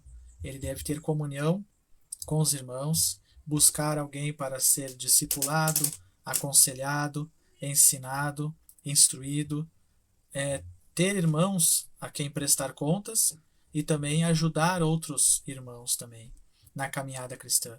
Tanto aqueles da membresia, como também juntamente com a membresia dessa igreja, ir até pessoas que precisem de Cristo. Isso ele só fará unido a essa igreja local como corpo de Cristo. Então é um engano grande pensar que é possível ser cristão sem congregar em uma igreja local, ok? É a vontade de Deus que todos os verdadeiros crentes se unam a uma comunidade de crentes que pensam da mesma maneira. Então é da vontade de Deus que nós, como cristãos, estejamos inseridos em uma comunidade cristã. Veja o que diz em Hebreus 10, 23 a 25. Retenhamos firmes a confissão da nossa esperança, porque fiel é o que prometeu. E consideremos uns aos outros para nos estimularmos ao amor e às boas obras, não deixando a nossa congregação, como é o costume de alguns, antes admoestando-nos uns aos outros, e tanto mais quanto vedes que se vai aproximando aquele dia. Então, como nós lemos, devemos reter firmes a nossa confissão. E qual é o local em que o cristão faz a sua confissão? Claro, o cristão faz a sua confissão em seu lar, no seu trabalho, na vida social, mas também diante da igreja local. E ele deve estar inserido nessa congregação local. Não abandonando, mas permanecendo, incentivando e sendo incentivado a permanecer. Então, esse é o mandamento, é o desígnio de Deus para o cristão, que ele congregue em uma igreja local, tendo comunhão, sendo incentivado, sendo ministrado, aprendendo a palavra e também dando frutos ali no meio da congregação para a glória de Deus. Ok? Algumas características de uma igreja bíblica são as seguintes. Então, vamos ver aqui algumas características de uma igreja bíblica, ok? Primeiro, a igreja bíblica ela tem um compromisso com a inerrância e a suficiência da Bíblia. Então, quando nós falamos em se membrar em uma igreja bíblica, nós temos também que ver as características dessa igreja a qual nós vamos fazer parte e buscar, com a direção do Senhor, pedindo discernimento ao Senhor, a uma igreja que tenha características de uma igreja a partir do que o Novo Testamento ensina, para que, de uma forma bíblica, nós possamos ser edificados na fé e não venhamos a esmorecer por causa de estarmos em um local onde o genuíno evangelho não é pregado. A primeira característica fala de a igreja ter um compromisso com a inerrância e suficiência da Bíblia. A igreja deve confessar e deve usar a Bíblia como sua única, verdadeira e inerrante regra de fé. Se você vai a um local em que a inerrância da Bíblia e a suficiência da Bíblia não é priorizado, você está em um local que pode fazer você até esmorecer na fé. Segundo, característica de uma igreja bíblica: uma apreciação da verdade bíblica e uma paixão por pregá-la e ensiná-la. Então, a segunda característica de uma igreja bíblica é ela apreciar as verdades centrais da fé cristã e ter uma paixão por pregar e ensinar essas verdades.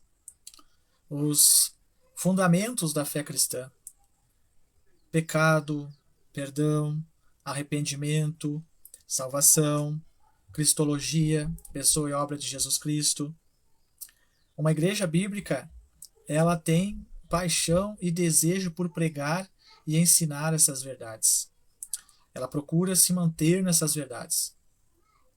A igreja bíblica, ela não usará a linguagem desse mundo nas suas mensagens, mas somente a linguagem bíblica. Ler o texto, explicar o texto e aplicar o texto. Não é que nem em muitos lugares acontece, um exemplo que eu estou dando, de o pregador lê uma passagem aleatória, explica aquilo totalmente fora do contexto e cria visões, profecias, coisas mirabolantes dizendo que Deus está falando. Isso não é o Senhor falando, mas é o próprio eu dessa pessoa, é o próprio ego que está ali sendo usado para massagear, para bajular os demais ouvintes. Uma mensagem bíblica, ela se atém à exposição, à explicação e à aplicação somente das Escrituras. Porque isso que alimenta a alma do salvo. Isso que alimenta a alma do cristão. qualquer outra coisa, pode ter uma grande oratória, pode gritar no microfone, pode revelar carro, chave de casa, enfim, se não expor as escrituras de uma forma bíblica, não adianta. Serão ventos, serão ensinamentos vãos e não vão edificar a fé do salvo. E ó, tá cheio de lugares assim. E o povo vai, o povo procura. Por quê? Porque, infelizmente, o ser humano ele gosta de novidades. Agora, aquele cristão que Deus realmente salva, transforma, ele não fica num lugar desses. Ele é liberto de um lugar desses e vai sim procurar um lugar onde realmente as escrituras são expostas. Lembrando que a Bíblia diz: o meu povo, diz Deus, se corrompe por falta de conhecimento. Então, o verdadeiro cristão ele vai buscar o conhecimento de Cristo, o conhecimento do Evangelho, das Escrituras, e nada melhor do que buscar em um lugar onde isso é priorizado. E você vai ver, naquele que prega, se ele prioriza isso. Ou se ele lê um texto da Bíblia e segue falando N coisas que não tem nada a ver com aquilo ali, não expõe nada com nada e causa uma salada de fruta na sua mente e no final revela a sua vida ou parte dela, ou revela alguma coisa mirabolante para você para maquiar a falta de exposição bíblica que não suprirá a necessidade da sua alma. Falsas promessas não suprirão a necessidade da sua alma. Somente uma verdadeira exposição bíblica. Terceiro, uma fidelidade ao cristianismo ortodoxo e trinitário. Ortodoxo é o cristianismo histórico. Olha só, existem denominações no Brasil que contam a história do cristianismo por metade. Contam a história do cristianismo só nos últimos 100 anos. Preste atenção nisso. O cristianismo ele tem 2 milênios, 2.000 anos, 20 séculos. A história do cristianismo não se resume a esses anos contados aqui no Brasil em muitos lugares. A profundidade dos escritos dos nossos irmãos nos tempos passados, não a esses últimos 100 anos. Claro, teve bons escritores esses últimos 100 anos? Sim, teve. Mas nos outros 19 séculos, a profundidade é maravilhosa. E o cristão que conhece a ortodoxia, ou seja, o ensinamento histórico da igreja nos outros séculos, ele vai se dar de conta que muito do que está aparecendo nos nossos dias não tem nada a ver com o que era ensinado anteriormente. E ele vai comparar o que era ensinado anteriormente com o que é ensinado hoje e vai se dar de conta que anteriormente as escrituras eram muito mais priorizadas do que são hoje. Então, uma igreja fiel à história, ao cristianismo ortodoxo e trinitário, ou seja, a Trindade prega, ensina essa verdade sobre um Deus em essência em 3 pessoas distintas. Tal como é encontrado essas verdades nas confissões de fé clássicas procedentes da Reforma. Então, ainda que não queiram estudar a Reforma, aprender com a Reforma e estudar as confissões de fé clássicas, se você se sentir perdido nessa emaranhada de coisas e novos ensinamentos que não tem base nenhuma, vai lá nas confissões históricas e você vai ver a profundidade teológica e bíblica daquelas confissões. E não é algo... Alguém, quando se fala em confissão, quem sabe pensa, é uma catequese? É algo de homens? É um costume humano? Não tem nada a ver com a Bíblia. Mentira. É um erro pensar isso. Os catecismos, os ensinamentos históricos, eles são totalmente baseados na Bíblia Sagrada. E se você buscar Confissão de Fé de Westminster, Breve Catecismo de Westminster. Boa tarde, Altamir Correia. Deus abençoe. Deus abençoe também MB Veículos. Sirva para a sua edificação essa meditação. Se você for até o Breve Catecismo de Westminster, os Cânones de Dort, a Confissão de Fé Belga, enfim, você verá quão bíblicos eles são. A Confissão de Fé Batista, Confissão de Fé Holandesa dos Países Baixos. Quão bíblicos essas confissões são. E quão necessárias são para os nossos dias de tanta bagunça nos púlpitos das igrejas, de tantos equívocos nos altares das igrejas. Então, a história não se resume nesse último século, mas tem 20 séculos aí, e são riquíssimos. E eu digo para você com toda a convicção e certeza, se você procurar, você verá que vale a pena estudar esses outros séculos passados e que, ao comparar com os de hoje, a riqueza é infinitamente maior. E por isso a igreja hoje, ela está do jeito que está, e está piorando. Por quê? Está se firmando mais e mais em coisas de homens, porque virou as costas para o passado. E um povo que não conhece a sua história está fadado a repetir os mesmos erros. Ok? Quarto, a convicção de que Cristo e seu evangelho são centrais e pré-eminentes na fé cristã. Então, a bênção, que nem muitos falam, a vitória, as maravilhas, meu querido, tudo é Cristo, para Cristo, por meio de Cristo. Toda a excelência da obra está fundamentada em Cristo. E a igreja bíblica, ela tem convicção disso e ela prioriza isso. Ela não prioriza profetas, mensagens proféticas, enfim, tanta e tanta baboseira, manto ungido, casaco ungido, rosa ungida, copo ungido, culto de milagres, culto de libertação, culto da vitória, Pentecostes. Não. A igreja bíblica, ela prioriza Cristo e seu evangelho. Quinto, uma compreensão bíblica da conversão que leva ao arrependimento, fé e santidade. A igreja bíblica, ela prioriza apresentar para as almas o que é a conversão e priorizar isso. Priorizar o que é o arrependimento. Ensinar sobre isso, ensinar sobre o que é o pecado, o que foi a queda, conforme nós vimos nos estudos anteriormente do Evangelho. A igreja bíblica, ela procura mostrar a pecaminosidade da raça humana. Ela traz uma compreensão bíblica de tudo isso. E não como nos nossos dias, é uma desculpa que a culpa não é mais do ser humano, a culpa é de alguém que no passado feriu você, ou é algo que te aconteceu, por isso que você está assim. Não, nós seres humanos estamos assim, nesse sofrimento, nessas mazelas por causa da queda, do pecado original. Então, a igreja bíblica, ela vai apontar para essas verdades, ela vai apontar para uma vida de fé e santidade também. Mas santidade não é usos e costumes. Santidade de vida, uma vida piedosa, conforme nós lemos como o cristão deve viver, uma vida de oração, uma vida de leitura da palavra, uma vida amando os seus irmãos, em comunhão com a igreja, claro, pudor e modéstia. Todos que são salvos, o Senhor lhes dará consciência e aprenderão também na igreja isso. Mas uma vida de santidade não se resume a usos e costumes.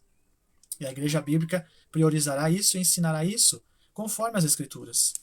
Sexto, uma dedicação ao culto bíblico no temor a Deus, em contraste ao entretenimento ou ao emocionalismo. Então, o culto bíblico é o seguinte: louvores que exaltem a Deus. E a pregação bíblica, expondo as Escrituras, explicando as Escrituras e aplicando as Escrituras. E amém. Entretenimento, culto bíblico, não tem. Entretenimento que seria, vem pra cá que vai ter muitas coisas diferentes, querer se parecer com o que está acontecendo lá fora no mundo. Emocionalismo, não. Choros, prantos, uma barulhada, um griteiro. Eu respeito tudo isso, entende? Eu respeito quem segue esse caminho. Mas, biblicamente, não é assim que a Bíblia ensina. A Bíblia ensina que o culto bíblico se apresenta diante do Senhor com louvores, salmos, hinos, cânticos espirituais, fazendo tudo com decência e a exposição da palavra. Movimentos, emocionalismo. Hoje o fogo vai descer. Quem somos nós para dizer que fogo vai descer? Nem os apóstolos diziam isso. Então veja que está distante o culto bíblico do que nós vemos hoje nos nossos dias. Quem é o pregador para dizer que Deus vai agir? Quem é o pregador para dizer receba? Agora, vai, seja curado, seja isso, seja aquilo. Às vezes a pessoa não sabe nem o que é arrependimento, não sabe o que é pecado, não sabe nada e recebe a bênção do pregador. E vai para casa do mesmo jeito. Por quê? Porque não é confrontado. Não é confrontado pela palavra pregada, porque a palavra não foi pregada ali. Foi trazido só uma massagem de ego, uma mensagem terapêutica. Quando não fazem um chororô no altar, dizendo, eu estou numa luta, eu passei por tanta e tanta coisa, em vez de expor as escrituras sagradas. Então, o culto bíblico é uma característica da igreja bíblica. E veja que o emocionalismo, ele é passageiro, mas a fé, ela permanece. Não adianta você se emocionar se racionalmente você não tiver certeza, convicção da sua fé. Pode chorar, pode lamentar, mas se você não tiver certeza da sua fé e certeza de quem é Deus para você, não adianta. Sétimo, liderança constituída de homens santos, humildes e capazes de ensinar, que dão suas vidas pelos crentes sob seu cuidado e exercem disciplina pastoral sobre eles. Homens santos, homens consagrados, humildes. E aqui é o seguinte, a separação de homens como esses não é por um conchavo, não é por A ou B ou C que escolhe, ponto final. É a igreja que escolhe, que julga quem realmente é, quem realmente tem condições. Humildes, acessíveis, pessoas que você tem acessibilidade a elas, capazes de ensinar. Eu conheci muita gente nessa jornada que se diz grande no reino e cuida até de igrejas e congregações, mas não sabe ensinar. Não sabe ensinar, não sabe expor a escritura, não sabe nada. Simplesmente aprendeu a dirigir um culto e abrir a igreja. Infelizmente. Que dão suas vidas pelos crentes sob seu cuidado e exercem disciplina sobre eles, ou seja, aquele que ensina, ele também exerce disciplina. O presbítero, o ensinador, o mestre também, o pastor, ele corrige também. Isso são características de uma igreja bíblica.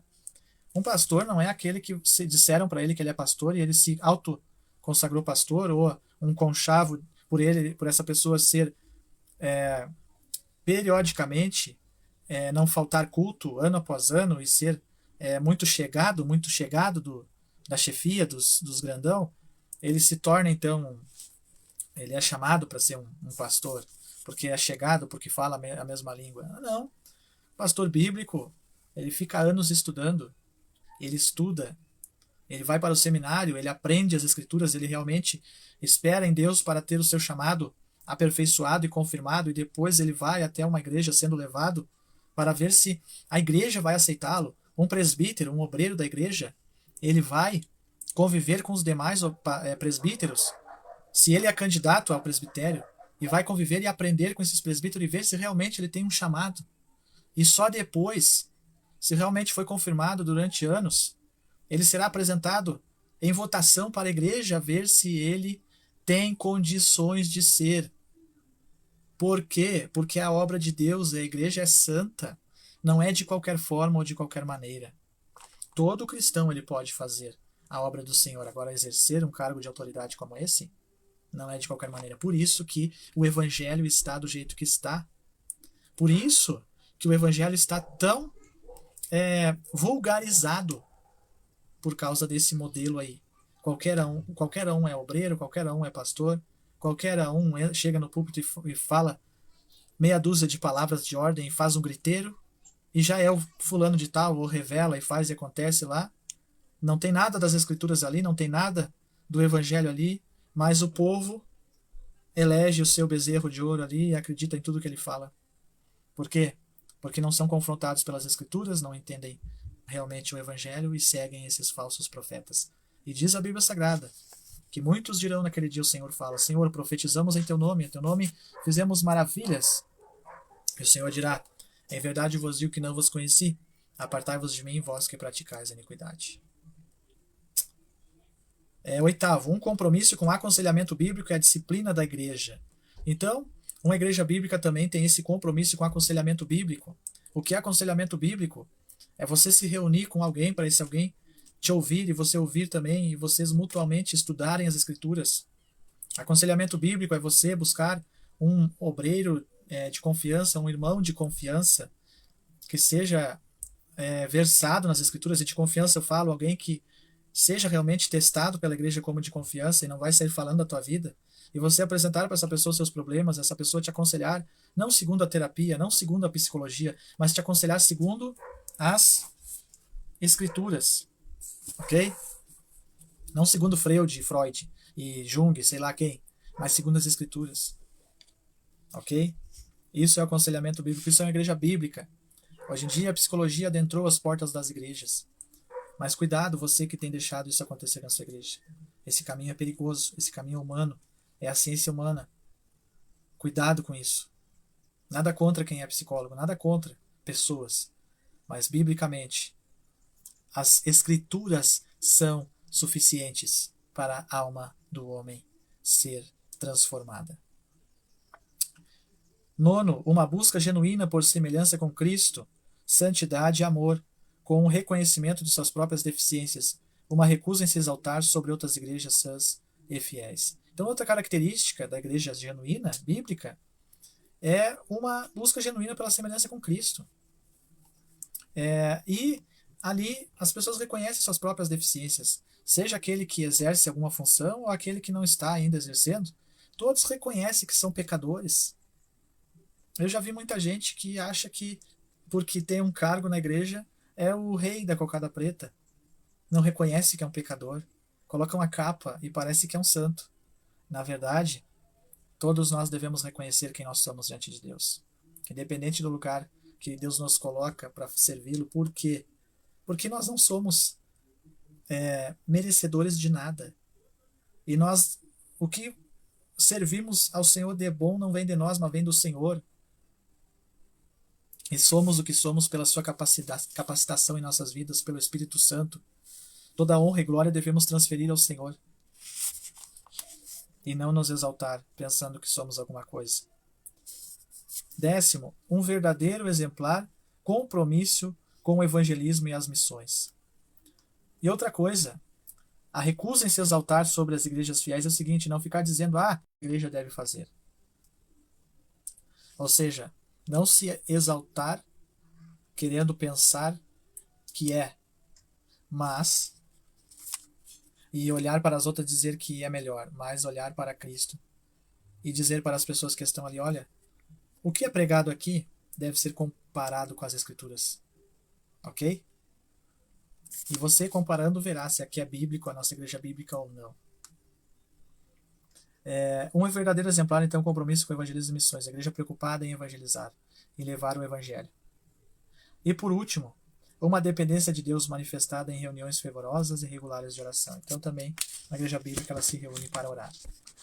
Reuniões regulares de oração. Ok? Então, que Deus abençoe você com esse vídeo. Deu uma cortada, mas é a internet que deu uma... Então, vimos então as características de uma igreja bíblica. Espero que você seja edificado, que o Senhor dê graça para nós meditarmos sobre essas verdades e procurarmos estar em uma igreja bíblica para a conservação da nossa alma, ok? Deus abençoe você. Até o próximo vídeo, se Deus assim nos permitir. Tchau. Olá, meus amigos. Olá, meus amigos aqui do Facebook. Bem-vindos, então, a mais uma transmissão. Estamos chegando ao final, então, da nossa série sobre o Evangelho. Nós falamos um pouco sobre o cristão se membrar em uma igreja local na outra vez. E agora nós vamos indo para o final. Vamos falar um pouco hoje sobre crescer em santificação, se der tempo, sobre servir na igreja local e servir no evangelismo e missões. E já vamos estar encerrando a série sobre o Evangelho. Ok? Então, desde já eu peço que você curta, compartilhe, comente e que o nome do Senhor seja glorificado.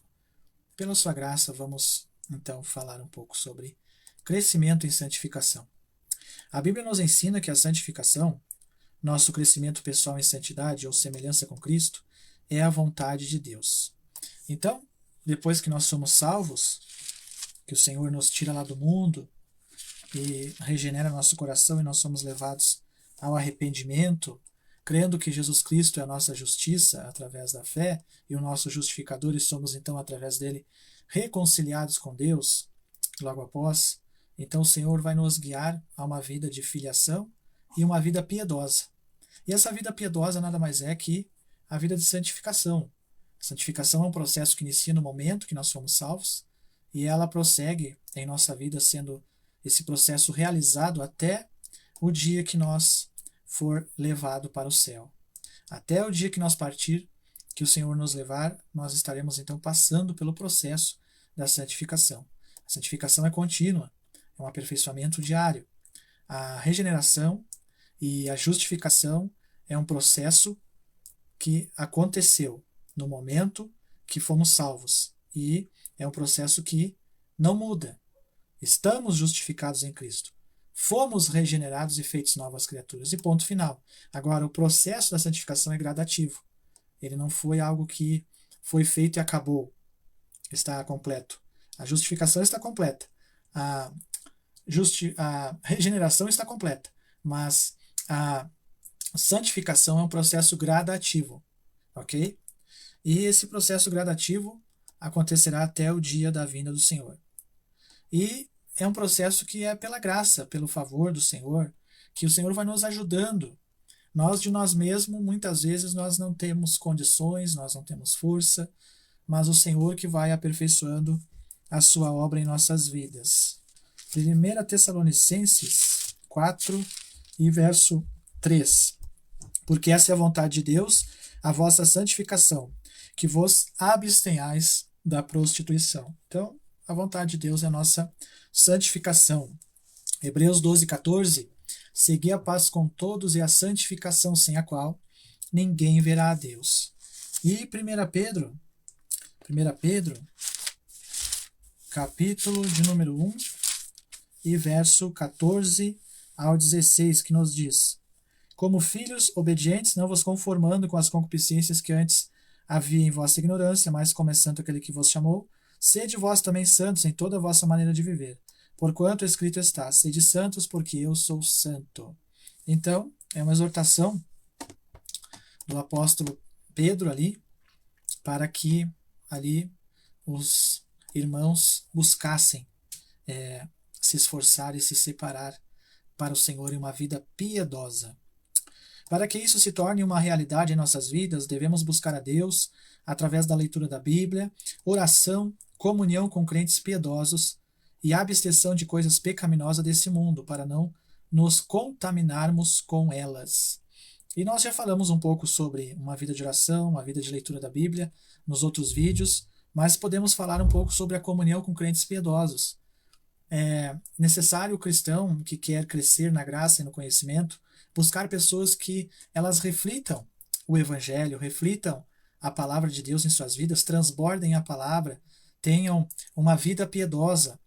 E não é só procurá-las no sentido de encontrá-las na igreja, mas procurá-las no dia a dia, ter prazer em ter um diálogo crescente com esse tipo de cristão, um cristão piedoso, um cristão que ele tem prazer em Cristo e tem também prazer em transmitir Cristo às demais pessoas. Então, aquele que quer crescer em santidade deve procurar esse tipo de pessoa. Ok? 2 Coríntios capítulo 6. Vamos ver o que nos diz ali. 2 Coríntios capítulo 6. Se quiser acompanhar comigo, tiver uma Bíblia, possa acompanhar. Capítulo 6, verso 14. 6:14 de 2 Coríntios. Não vos prendais a um jugo desigual com os infiéis, porque que a sociedade tem a justiça com a injustiça e que comunhão tem a luz com as trevas. Então, outro conselho para que você se santifique e cresça na caminhada cristã é procurar evitar, como diz no Salmo 1, o caminho dos pecadores, a roda dos escarnecedores, o conselho dos ímpios, e procurar estar entre os cristãos sinceros. Isso vai lhe ajudar na jornada. Agora, aquela pessoa que ela se diz cristão e tem prazer em estar no meio dos ímpios, há algo de errado com a sua fé. O verdadeiro cristão ele tem prazer em estar entre os irmãos na fé. Claro, devemos levar o evangelho aos ímpios, aqueles que não conhecem Cristo, com certeza. Devemos socialmente conviver com a sociedade corrupta, com certeza, mas por necessidade, no dia a dia, no nosso trabalho, mas não que nós tenhamos prazer naquilo que eles têm prazer, ou seja, o Senhor nos resgatou de lá como cristãos e nós já não somos mais daqui, a nossa cidade está nos céus, ok? Então, como a nossa cidade é dos céus, somos cidadãos dos céus e a nossa língua, o nosso palavreado, o nosso idioma já não é daqui, nosso prazer já não está mais aqui, por isso devemos vigiar. E claro, aquele que segue a diretriz de se separar e buscar irmãos que tenham o mesmo objetivo, ele crescerá em santificação. Ok? Então, crescimento em santificação. Como o cristão deve viver também? Servindo na igreja local. A Bíblia nos ensina que todo crente é parte de um sacerdócio real, segundo a 1 Pedro 2:9. Então, o Senhor nos chamou e nos concedeu esse presente, essa dádiva, um sacerdócio real. Cada um de nós recebeu dons espirituais, habilidades que devem ser usados para edificação na igreja local. Romanos 12, 4 e 8. Então, todo cristão ele recebeu uma oportunidade do Senhor, ao ser salvo, de exercer essa vida de um sacerdócio real. Somos súditos do reino dos céus. E o sacerdócio, ele serve ao seu Senhor. Ele cultua o seu Senhor. E como fazemos isso? Fazemos isso também com os dons que o Senhor nos concedeu. O que diz ali em Romanos 12, 4 a 8? Porque assim como em um corpo temos muitos membros, nem todos os membros têm a mesma operação. Assim nós, que somos muitos, somos um só corpo em Cristo, mas individualmente como membros uns dos outros. De modo que, tendo diferentes dons, segundo a graça que nos é dada, se é profecia, seja ela segundo a medida da fé. Se é ministério, seja ministrar. Se é ensinar, haja dedicação ao ensino. O que exorta, use esse dom em exortar. O que reparte, faça-o com liberalidade. O que preside, com cuidado. O que exercita a misericórdia, com alegria. Então são muitos os dons também que o Senhor nos deu. 1 Coríntios 12. E veja que os dons não é para a nossa glória, mas é para a edificação da igreja. Ninguém pense que ao receber um dom, será para ele próprio. Ele deve usar esse dom para a glória de Cristo, para a edificação dos seus irmãos, e não para se promover a si mesmo. 1 Coríntios 12, verso 4 a 7.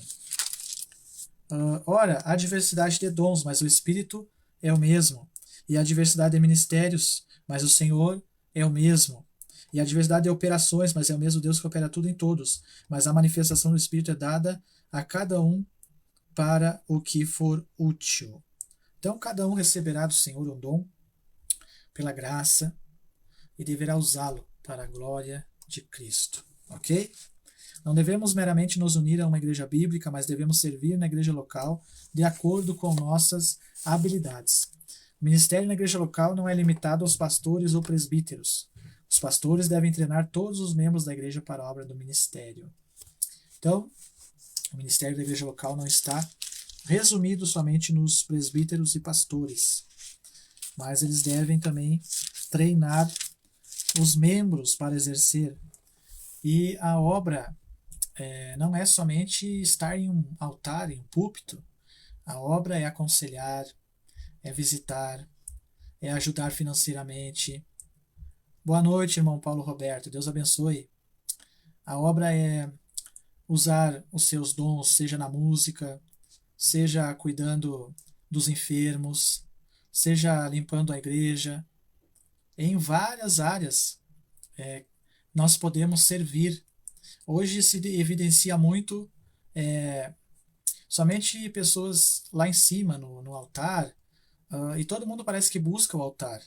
Mas, na verdade, isso não é bem o que o Novo Testamento ensina. O Novo Testamento mostra que os pregadores praticamente eram os apóstolos e alguns irmãos que eram mestres, mas a maioria dos crentes eles eram usados por Jesus no dia a dia, na vida pessoal, na vida social. A igreja fazia diferença nos locais onde os irmãos moravam, pelas casas, pelas vielas. Então não era só num lugar, numa concentração de gente, na igreja em si, onde se reúne os irmãos, mas era no geral. Hoje em dia parece que isso foi um pouco deixado de lado.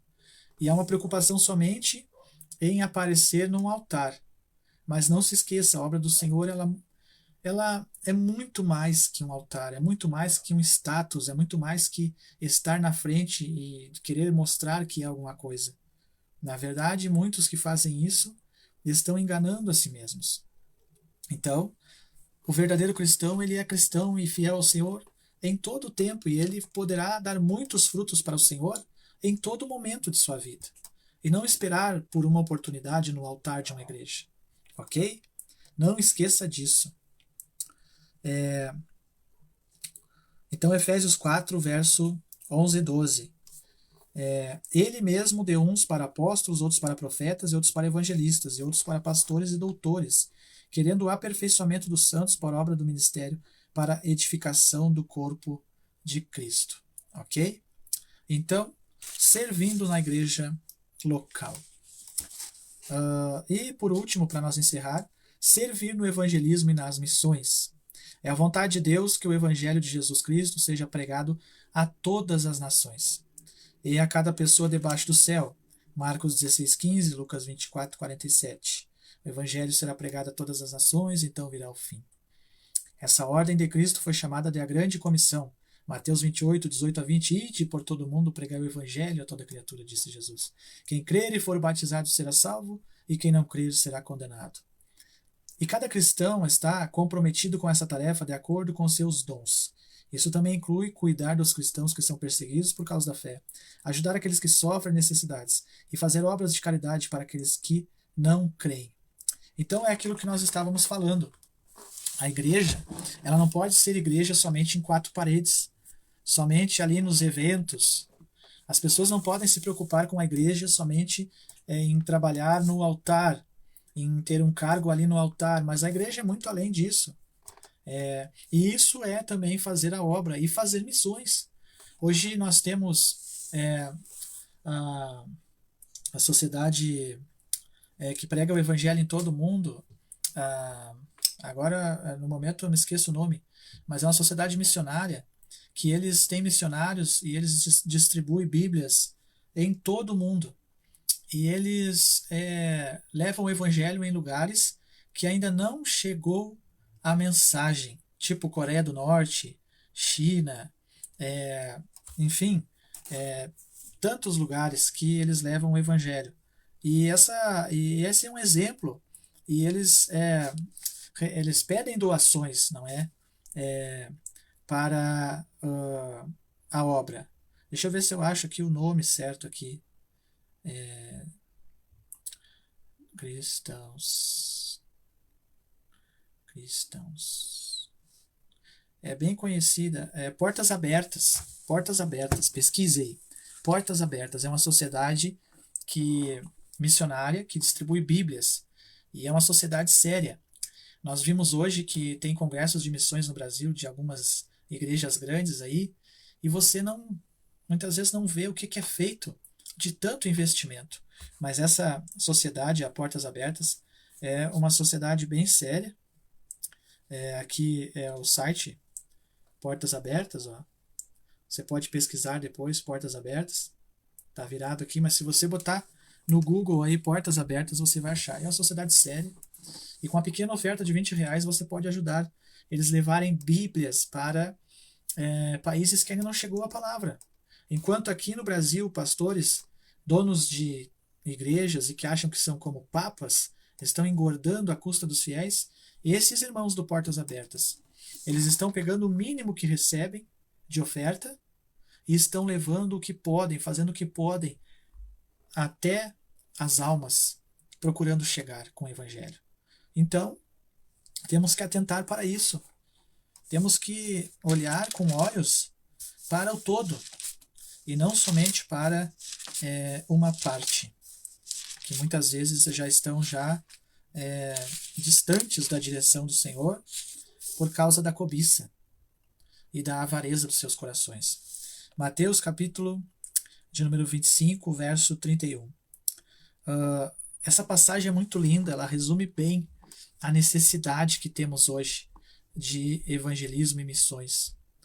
Parece que não. Alguém diz, o Brasil é muito evangelizado. Não é. A maioria dos brasileiros não conhece o verdadeiro evangelho, não conhece a verdadeira mensagem, só ouviram falar sobre uma mensagem distorcida, infelizmente. Então, verso 31 de Mateus 25, acompanhe comigo. E quando o Filho do Homem vier em sua glória e todos os santos anjos com ele, então se assentará no trono da sua glória. Todas as nações serão reunidas diante dele e apartará uns dos outros, como o pastor aparta o bode das ovelhas. E porá as ovelhas à sua direita e o bode à esquerda. Então dirá o rei aos que estiverem à direita: vinde benditos de meu Pai, possuí por herança o reino, está preparado desde a fundação do mundo. Porque tive fome e deste de comer. Olha a obra do Senhor aí, ó. Tive fome e você me deu de comer. Tive sede, deste-me de beber. Era estrangeiro e hospedaste-me. Olha só a obra do Senhor aqui, ó. Estava nu e vestiste-me. Adoeci e você me visitou.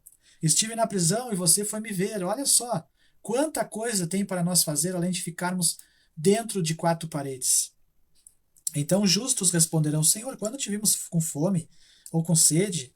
Quando te vimos estrangeiro ou nu e enfim, e enfermo na prisão? E respondeu do rei, lhes dirá: em verdade vos digo que quando o fizeste a um dos meus pequeninos irmãos, a mim o fizeste. Como saberemos quem são os que serão salvos, se nós não formos até eles? Como encontraremos as almas se nós não formos até elas? Que Deus tenha misericórdia de nossas vidas como igreja e possa nos conscientizar dessa realidade. Hebreus capítulo 13 e verso 3. Lembrai-vos dos presos como se estivesse com eles, e dos maltratados como sendo-vos vós mesmos também no corpo. Você já parou para pensar que agora, nesse momento, tem cristãos que estão escondidos por causa do evangelho? Você parou para pensar que agora, nesse momento, em algum lugar do planeta tem um cristão sendo morto por causa do evangelho? Tem um cristão escondido num sepulcro, quem sabe, num túnel subterrâneo, por causa do evangelho, e você está aí de barriga para cima, deitado no sofá sem fazer nada? Você já parou para pensar nisso? Isso é sério. Tiago 1 e 27, que nos diz: a religião pura e imaculada para com Deus o Pai é essa: visitar os órfãos e as viúvas nas suas tribulações e guardar-se da corrupção do mundo. Quanta gente precisando. E as pessoas dentro da igreja olhando para o seu próprio umbigo, bancando com roupas finas, com luxos, e esquecendo que está lá fora. Pensando em cargos, em posições, esquecendo que o evangelho é lá fora. Ok? Mas fica aqui então ensinamentos preciosos para nós, que possamos crescer em santificação com a graça do Senhor sobre nossa vida, que possamos servir a igreja local e também no evangelismo e nas missões. Faça a obra enquanto há tempo, enquanto é dia, enquanto o Senhor não vem. Ok? Então estamos encerrando essa série sobre o Evangelho de Jesus Cristo. Daremos continuidade a uma nova série, se Deus assim nos permitir, ok? Vamos fazer uma oração para encerrar? Ore comigo. Pai nosso que está nos céus, muito obrigado por esse momento que tivemos de estudo da Tua Palavra. Que a Tua Palavra, Senhor, fique no nosso coração e seja para a nossa edificação. Abençoa cada irmão, cada irmã, cada pessoa que vai ouvir esse vídeo e que ela seja, Senhor, pela Tua graça dirigida para a glória do Teu nome. Pois a palavra, Senhor, é Tua, a obra é Tua e o querer é Teu. E nós, de nós mesmos, Senhor, nada somos. Dependemos inteiramente da Tua misericórdia e graça. Assim entrego tudo em Tuas mãos, agradecendo em nome de Jesus. Amém. Deus abençoe a sua vida. Obrigado por acompanhar esse vídeo até aqui. E até o próximo vídeo, se Deus assim nos permitir. Tchau.